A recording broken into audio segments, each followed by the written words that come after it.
On the morning of September 11th, 1974, 82 people were preparing to take what they all thought would be a short, routine trip from Charleston, South Carolina to Charlotte on Eastern Airlines Flight 212.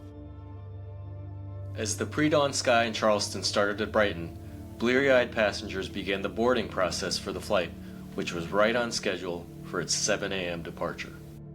My husband was in the Navy. I had driven him to the airport that morning. It was a beautiful day, and he was going to his father's funeral. My commitment to the Navy was coming to an end, that I wasn't sure what I was going to do, whether I was going to stay in the Navy a bit longer or explore the civilian opportunities. So I was going to a job interview. He was going off to boarding school. It was an early flight, so I got up that morning and said goodbye to him. The flight was supposed to take 35 minutes. As the pilots approached the airport in Charlotte, there were patches of fog covering the ground below. But 5 planes had already landed without any problem on runway 36, where Flight 212 was headed. You just take any seat you want. So I took the seat on the right-hand side of the plane behind the partition between first class. A little more legroom there, and there's a nice window there I can look out. And I sat there and watched everybody single file down the aisle.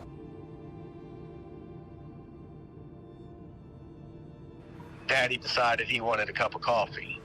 And when he came back, Harry Grady moved to the seat Daddy had and said, "Charlie, just sit on the aisle seat. I'll sit here in the middle."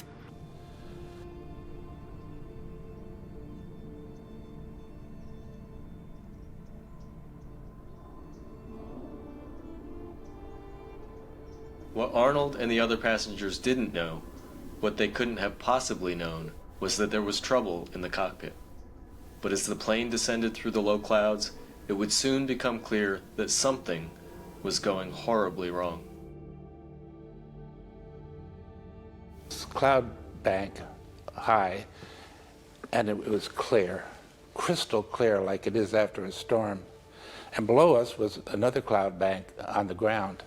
So we were in this big empty space, and you could just see for miles. You could see the airport. And I was really happy that, oh, that's nice. He's got a nice, easy approach.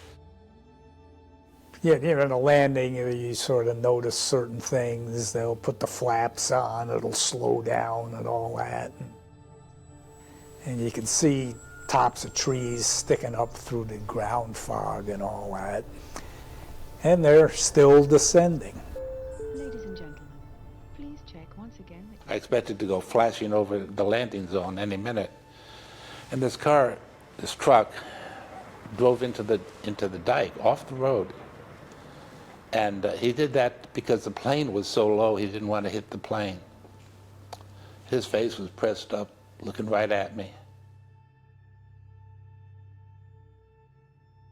It's not like I yelled everybody or anything like that. I just sort of froze, and it hit, and yeah, the plane exploded as soon as it hit.